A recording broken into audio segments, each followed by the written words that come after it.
আসসালামু আলাইকুম ভিউয়ার্স। জোহরের নামাজ পড়তে গেলাম। নামাজ পড়া শেষ হওয়ার বাইরে ছিলাম। বৃষ্টি আর বৃষ্টি, বৃষ্টির জন্য বাইরেও যাচ্ছে না। তখন দাঁড়ায় দাঁড়ায় ভিডিও বানাইলাম। এটা হইল বসুন্ধরা যে ব্লক 22। এখানে হাফিজিয়া মাদ্রাসা আছে। মাদ্রাসার সামনে মসজিদের পাশে গাছগাছাড়া, আম গাছ, কাঁঠাল গাছ, বিভিন্ন ধরনের গাছ আছে। আমার থেকে খুব ভালো লাগলো। খেজুর গাছ আছে। ভিডিওটি দেখতে থাকুন। যদি ভালো লাগে লাইক শেয়ার করবেন, সাবস্ক্রাইব করবেন, পাশে থাকা বেল আইকনটি বাজিয়ে অন করে রাখবেন। তো ভিডিওটি দেখতে থাকুন।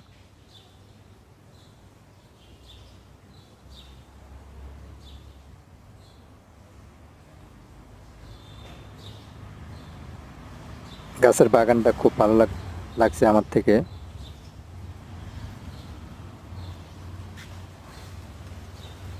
তো সবাই ভালো থাকেন। ওকে, আসসালামু আলাইকুম।